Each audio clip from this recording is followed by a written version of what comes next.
M Humayun Kabir, জনাব M Humayun Kabir বসে যাবেন সিরিয়াল অনুযায়ী। সন্তুষ্ট হয়ে এম হুমায়ুন কবির, জনাব এম হুমায়ুন কবির।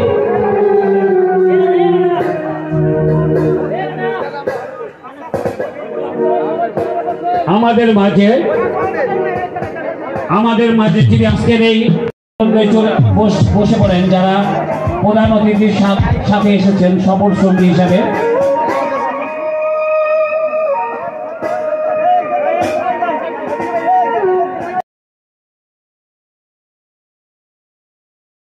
শিক্ষার পাশাপাশি সংস্কৃতির বিকাশ।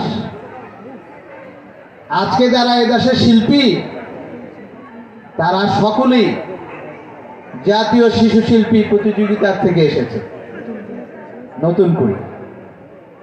আজকে যারা মেধাবী তারা কিন্তু ওনার ওইখান থেকে উৎসাহিত হয়েছিলেন হিজবুল বাহারে। যে আজকে যারা বড় বড় কথা বলে উনিই কিন্তু প্রথম জাতিসংঘে শিশুদের অধিকার নিয়ে কথা বলেছেন বিশ্বব্যাপী। তারপর কিন্তু জাতিসংঘে কিন্তু ইউনিসেফ স্বীকৃতি পেয়েছে।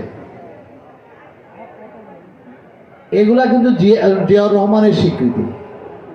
তিনি এমন একজন মানুষ, আপনারা যারা হজে গেছেন তার নামে জিয়াটি ওখানে রয়েছে, যেটার নাম হচ্ছে নিম গাছ।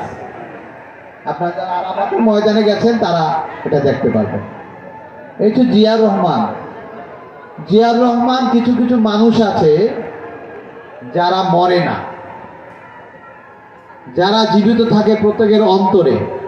আমাদের মাঝে এখানেও যে মানুষগুলো আছে তাদের মাঝেও অনেক মানুষ আছে যারা জীবিত থাকবে প্রতিটি মানুষের অন্তরে। আমরা যেন সেইটা হতে পারি।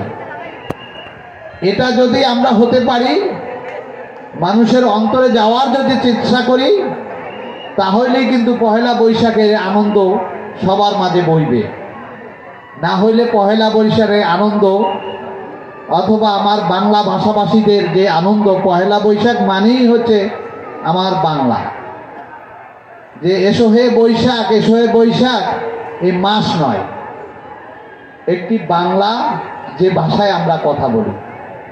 অতএব আমার ভাষা আমাকে ভালোবাসতে হবে, আমাকে বুক ফুলিয়ে চলতে হবে, মানুষের জন্য কাজ করতে হবে, মানুষের কল্যাণে এগিয়ে আসতে হবে।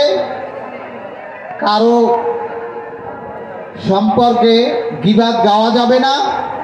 গীবাত মানেই হচ্ছে যাইয়া জেনার চাইতেও ভয়ঙ্কর।